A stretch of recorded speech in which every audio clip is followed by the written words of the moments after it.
Assalamualaikum, ketemu lagi sama gue Zulham Adam.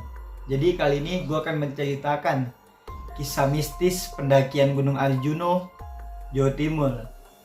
Buat kalian yang penasaran, tonton video ini sampai habis.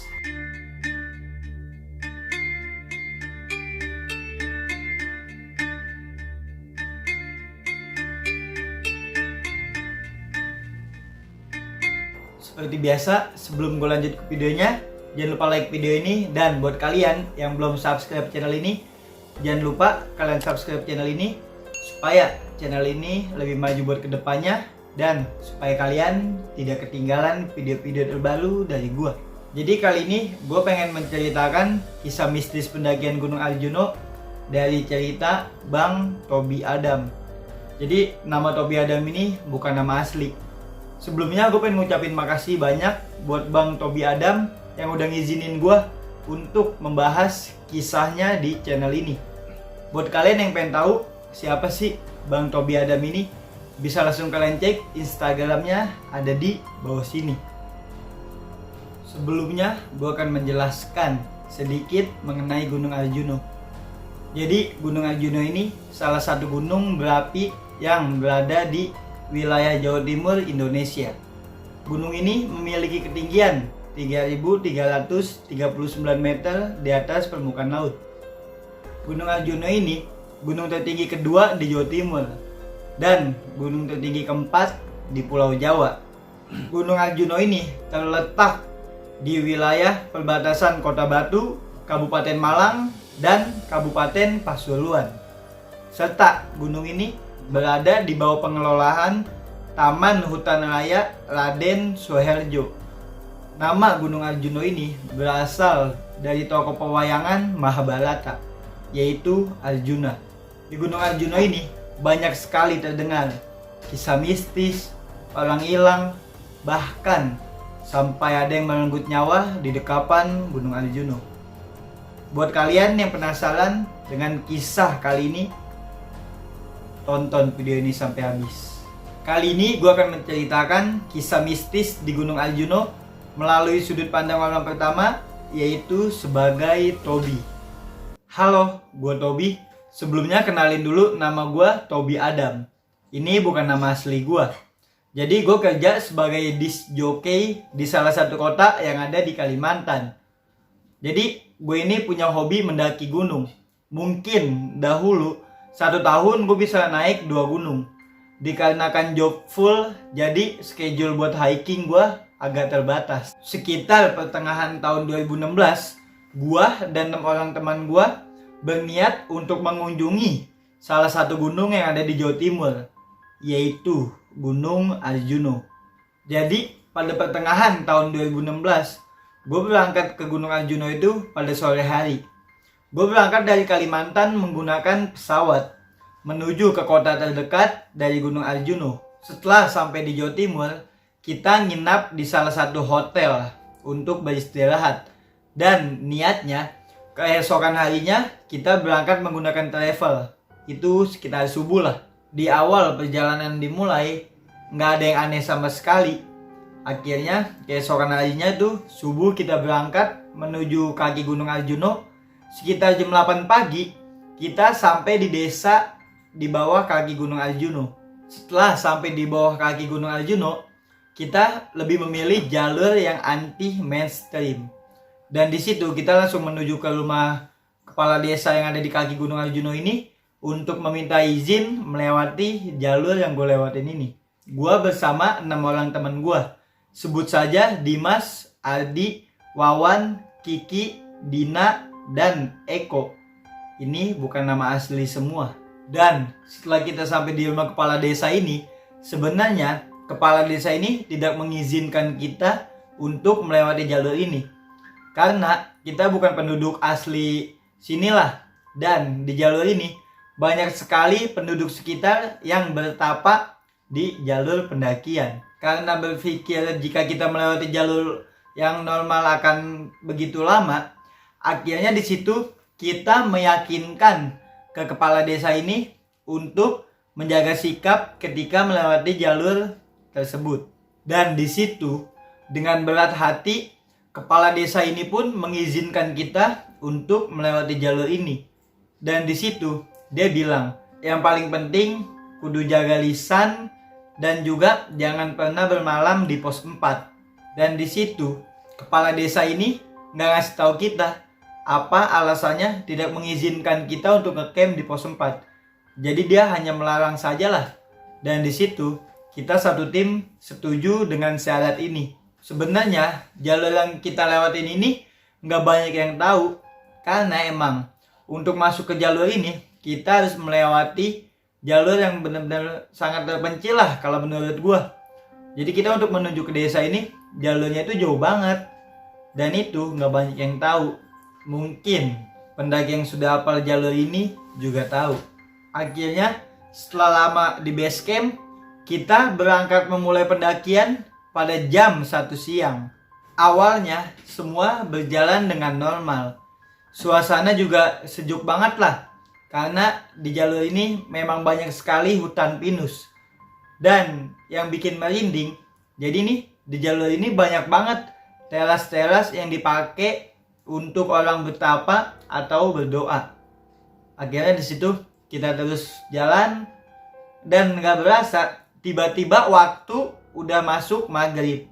Di situ kita baru sampai di pos 3. Pendakian gue ini harus melalui 7 pos. Jadi membutuhkan waktu yang agak lama lah untuk mencapai ke puncak Gunung Arjuna. Jadi di sini gue udah melewati pos 3 nih. Dan di sini anak-anak cewek ngomong bahwa mereka udah pada capek banget.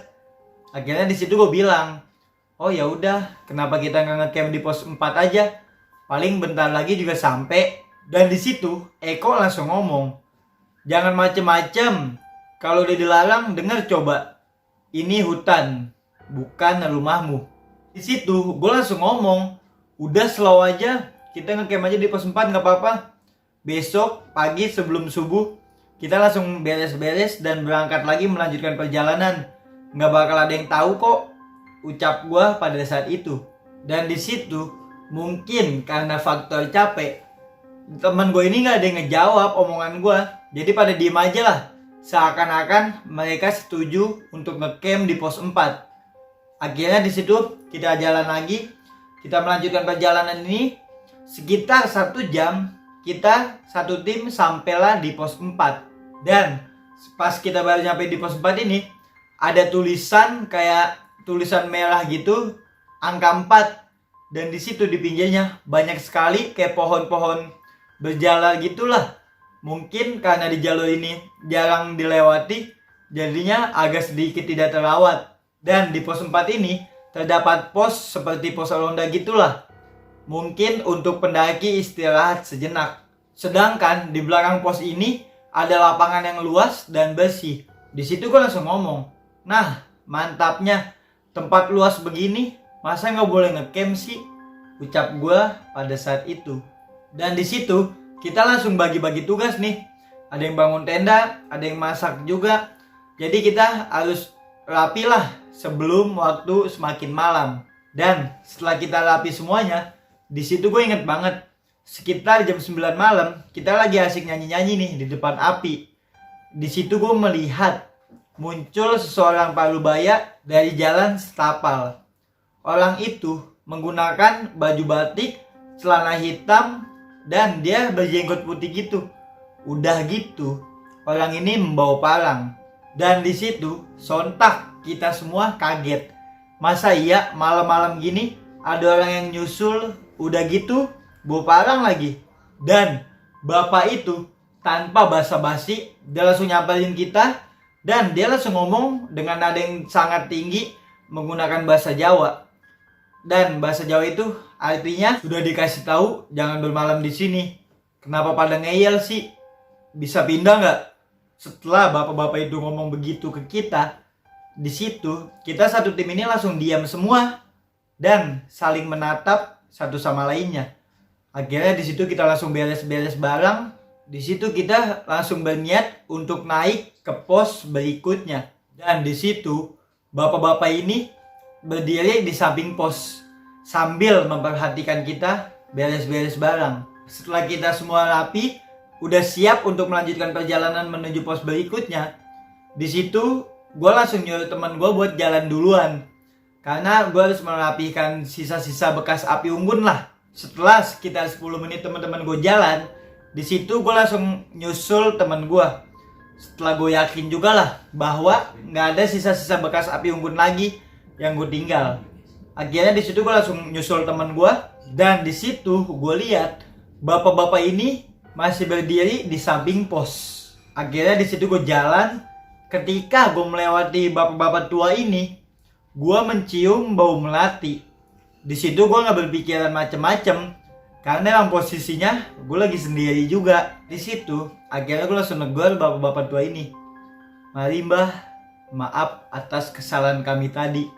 Di situ bapak-bapak tua ini nggak menjawab pertanyaan gue, jadi dia hanya mengangguk-ngangguk aja lah, tanpa mengeluarkan kata sedikit pun. Akhirnya di situ gue langsung jalan. Gak lama gue jalan, di situ gue langsung nengok ke belakang buat mastiin apakah bapak-bapak tua ini masih ada. Pas gue nengok ke belakang, tiba-tiba bapak-bapak tua ini udah gak ada. Di situ batin gue langsung berucap, kok cepet banget perginya. Dan di situ awal semua ini terjadi. Di situ gue jalan terus tuh. Gue jalan menyusul teman-teman gue yang tadi udah jalan duluan. Di situ gue sambil memikirkan sosok bapak-bapak tua ini. Gue jalan terus. Kalian tahulah di hutan bagaimana kalau malam. Pasti ada suara serangga atau suara angin-angin gitulah. Tetapi pada saat itu benar-benar hening, sunyi, senyap. Gak ada suara sama sekali. Bahkan nyamuk pun tidak ada. Dan pada saat itu perasaan gue benar-benar gak enak banget.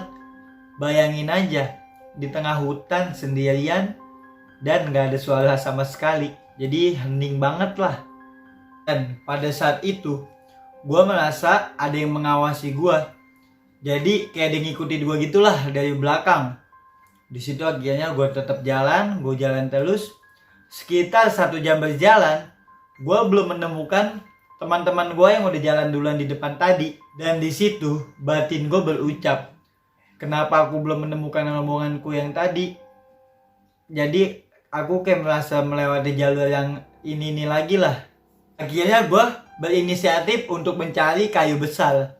Akhirnya di situ gue menancapkan kayu besar ini di jalan setapak yang gue lewati untuk memastikan bahwa gue tidak tersesat. Akhirnya di situ gue tancepin, gue langsung jalan terus, gue jalan lagi. Sekitar 10 menit berjalan, tiba-tiba gue balik lagi menemui kayu yang gue tancapkan tadi. Jadi di sini gue kayak bolak-balik lagi lah ke jalur yang ini lagi. Pada saat itu batin gue berucap, kok gue di sini lagi? Dan di situ gue mulai frustasi. Akhirnya di situ gue mencoba buat turun ke bawah, dan ternyata hasilnya sama. Gue balik lagi ke kayu yang gue tancapin. Di situ gue benar-benar udah bingung banget. Akhirnya gue belok ke kanan, berusaha untuk masuk ke hutan-hutan lah. Dan gue tiba lagi di kayu yang gue tancepin ini. Begitupun sebaliknya, gue belok ke kiri masuk hutan-hutan. Jadi gue balik-balik lagi di kayu yang gue tancepin ini. Dan di situ mulailah muncul pikiran panik gue. Apa gue disembunyikan? Tapi gue salah apa? Apa karena gue ngecamp di pos 4? Tapi kok cuman gue doang yang disembunyikan, teman-teman gue enggak. Di situ benar-benar banyak banget pertanyaan yang muncul di kepala gue.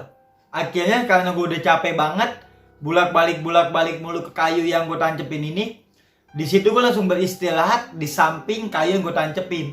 Di situ gue duduk, dan pas gue lihat sekitar, gue lihat kanan kiri.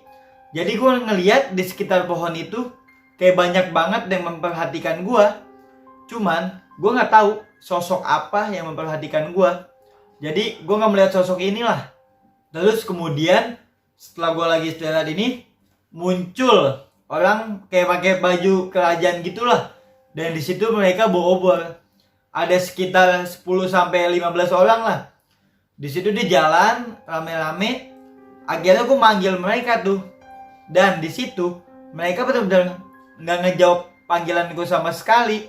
Jadi mereka jalan terus lah di jalan setapak yang lagi gue istirahatin ini. Dia benar-benar jalan tepat ada di samping gue. Di situ gue panggil tanpa jawaban dia. Kira di situ nggak lama dia nengok ke belakang tuh. Dia nengok, cuma dia nggak nyautin panggilan gue gitu. Dan dia langsung jalan lagi, melanjutkan perjalanannya. Gue nggak tahu siapa orang-orang ini. Dan di situ gue berucap, apa gue udah mati?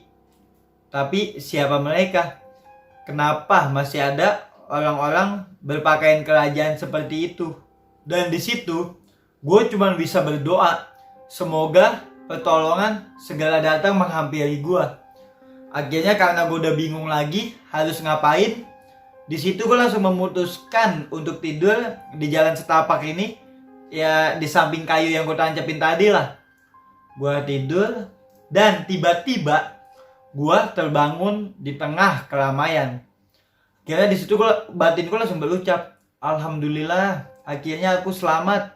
Dan di situ gue langsung bangun dan mencoba berdiri di tengah keramaian pasar malam. Gue masih dalam keadaan bingung. Kenapa ada pasar malam di sini? Dan di situ orang-orang yang ada di pasar ini mereka menggunakan pakaian desa zaman dahulu. Di situ juga muka mereka pucat semua tanpa ada ekspresi sedikit pun. Dan tiba-tiba gue didorong dari belakang kenceng banget. Bluk, gue langsung terjatuh di situ. Akhirnya gue ngomong, siapa sih yang dorong? Kira-kira dong, ucap gue pada saat itu. Dan di situ pas gue jatuh, gue langsung bangun lagi tuh. Dan pas gue bangun, tiba-tiba yang tadinya ramai pasar seketika langsung sepi. Jadi yang tadinya ramai ini di situ langsung berubah menjadi gue doang sendirian. Bener-bener gak ada satu orang pun lah di sekeliling gue. Akhirnya di situ gue mencoba untuk melihat sekeliling dan di situ gue langsung sadar, ya ini pos 4 tempat gue ngecamp tadi. Tetapi pada saat ini benar-benar pos 4 ini berubah banget. Yang tadinya gue ngecamp itu pada saat ini nih pos 4 berubah menjadi pasar. Kemudian banyak suara wanita ketawa melengking gitulah. Dan di situ benar-benar jadi nih gue kayak dikelilingin sama orang-orang ketawa gitu. Banyak banget suara wanita melengking gitu. Itu benar-benar merinding banget pada saat itu. Dan ketawa ini benar-benar rame banget lah. Jadi gue kayak berada di tengah-tengah orang ketawa gitu. Di situ gue benar-benar panik banget. Akhirnya di situ gue dengan gerak cepat gue langsung lari. Gue nggak tahu lari kemana. Pokoknya gue terus lari buat ngejauhin suara wanita tertawa inilah. Dan di situ gue melihat seperti ada kayak pondokan hutan gitulah. Akhirnya di situ gue langsung lari ke sini dan di situ gue berhenti di tempat pondokan ini karena gue lihat kayaknya aman lah tempat ini. Kemudian ada suara besar dan berat yang membuat sekujur tubuh gue gemeteran. Jadi suara itu begini, koe raiso muli. Dan di situ posisinya kan gue kayak lagi ada di pondokan gitu. Di situ gue dengar suara kayak ada orang yang ngedorong pondokan gitulah dari belakang. Jadi mereka kayak ngedorong pondokan itu kayak pengen dirobohin gitu. Dan yang ngedorong itu gue merasa kayak banyak banget lah. Udah gitu mereka dorongnya juga sambil kayak ketawa cekikikan gitu. Akhirnya di situ gue langsung berusaha buat lari menjauhi pondokan yang gue buat istirahat ini. Ketika gue lari menjauh dari pondokan ini, bodohnya gue, kenapa gue menoleh ke belakang? Di situ gue langsung menoleh ke belakang gitu, dan gue melihat ada sosok. Ini tuh jadi sosok itu bukan hantu seperti yang kita bayangkan, bukan pocong, kuntilanak atau apapun lah, melainkan lebih ke persilangan antara binatang dan manusia gitulah. Dan di situ gue bener-bener makin gemeteran. Karena di situ gue terus lari menjauhi pondokan ini. Dan gak lama gue lari, tiba-tiba gue sampai lagi di jalan setapak yang tadi gue nancepin kayu itu. Di situ akhirnya gue duduk. Bener-bener pada saat itu gue udah putus asa banget. Dan pada saat itu gue nangis, bingung harus ngapain. Dan pada saat gue duduk di jalan setapak ini, gue lagi istirahat. Tiba-tiba muncul sesosok mbah-mbah berbadan ular gede banget turun dari pohon. Dan di situ gue baru ngeh, ternyata sosok mbah-mbah ini adalah bapak-bapak tua yang negor gue saat gue ngecamp di pos 4 tadi sama teman-teman gue. Dan di situ setelah gue melihat sosok ini, di situ gue benar-benar langsung diem banget. Jadi gue nggak bisa bergerak apapun lah. Gue diem, gue pasrah banget.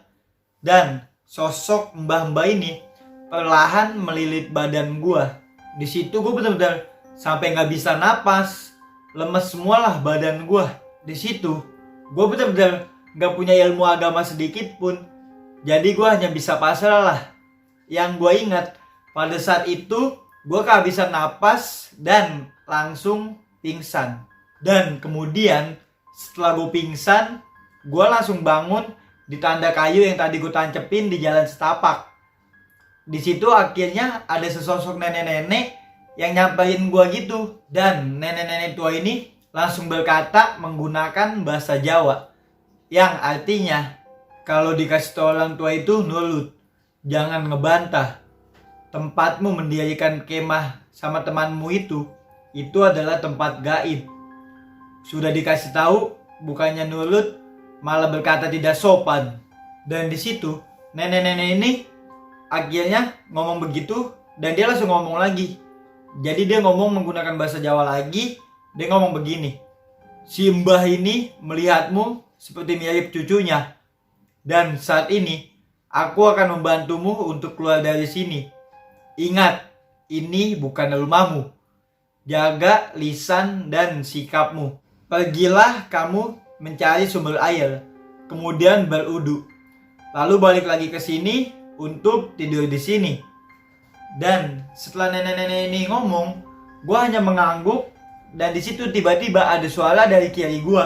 Akhirnya di situ gue nengok ke kiri. Pas gue lihat tiba-tiba sosok nenek-nenek ini udah nggak ada. Udah hilang gitu aja lah. Dan di situ nggak tahu kenapa tiba-tiba gue mendengar suara percikan air gitu.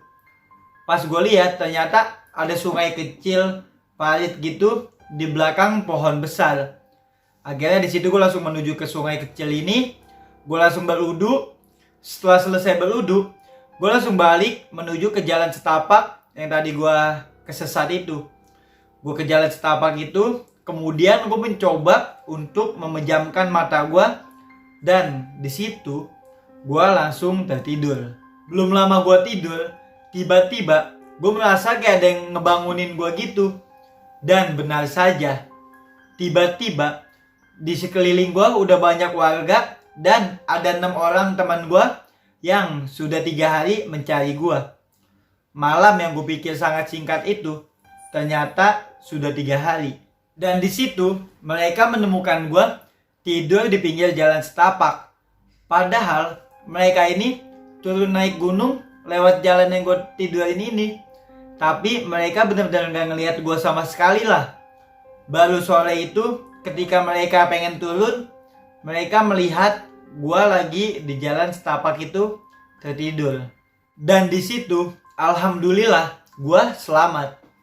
Dan gue punya saran buat para pendaki untuk selalu menjaga sikap dan juga lisan saat melakukan perjalanan pendakian.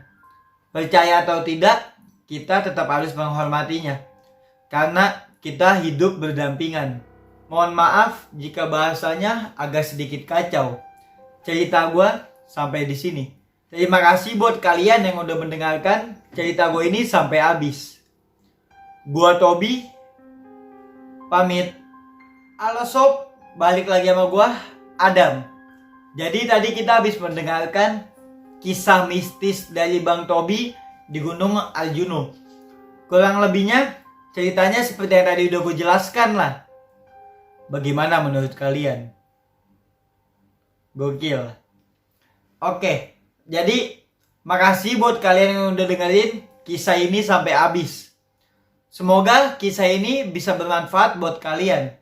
Baiknya itu datang dari Allah Subhanahu wa Ta'ala, dan buruknya datang dari gua. Oh iya, buat kalian yang mempunyai kisah atau pengalaman mistis saat mendaki gunung dan ingin diangkat di channel ini, bisa langsung kalian kirim melalui DM Instagram atau email yang udah gue cantumin di deskripsi. Oh iya, buat kalian juga yang belum subscribe channel ini, jangan lupa kalian subscribe channel ini supaya channel ini lebih maju buat kedepannya. Semoga yang dikit ini ada manfaat. Gue Zulham Adam. Sampai jumpa di video selanjutnya.